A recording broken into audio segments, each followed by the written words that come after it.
అది నిజంగా చాలా విచారకరమైన విషయం అని చెప్పాలి. ఎంత భయంకరమైన ప్రమాదం అంటే, నిజంగా నాకు తెలిసినంత వరకు దేశ చరిత్రలోనే ఇంత పెద్ద ఘోర ప్రమాదం ఎప్పుడూ జరుగుండలేదు అనుకుంటున్నాను. ఎంత భయంకరమైన ప్రమాదం, ఎంత దురదృష్టం అంటే నిజంగా అందులో ఉన్న వాళ్ళందరూ మరికొన్ని గంటల్లో మేము వచ్చేస్తాము, చేరుకుంటామని ఇంటి దగ్గర ఉన్న వాళ్ళకి ఫోన్ చేశారు.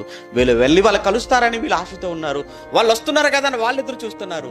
కానీ మధ్యలోనే ఈ భయంకరమైన దుర్వార్త. వ్యాపారాలకు వెళ్ళే వాళ్ళు ఉన్నారు, ఉద్యోగాలకు వెళ్ళే వాళ్ళు ఉన్నారు, సెలవులు అయిపోయి కనుక ఇంటికి వెళ్ళిపోదామని బయలుదేరిన వాళ్ళు ఉన్నారు. రకరకాల కారణాలండి. ప్రయాణం చేసేవారు ఎన్నో కారణాలతో ప్రయాణం చేస్తుంటారు కదా, ఒక కారణం కాదు కదా. పడ్డదండి జీవితం. క్షణం ముందు వరకు అంత హ్యాపీగా ఉన్నారు, అందరూ సంతోషంగా ఉన్నారు, అందరూ ఆనందంగా ఉన్నారు. సెల్ చూసేవాళ్ళు సెల్ చూస్తున్నారు, ల్యాప్టాప్ చూసేవాళ్ళు ల్యాప్టాప్ చూసి అంత బాగుంది. ఒక్క క్షణంలో అంతే, ఒక్క క్షణం. అదే చెప్తుంటాను ఎప్పుడు కూడా. నీ జీవితం నువ్వు ఏమనుకుంటున్నావో ఏమో, దేవుడు చెప్పాడు నీ జీవితం ఎప్పుడు కూడా ఆవిరి వంటి తన సంగతి గుర్తుపెట్టుకో.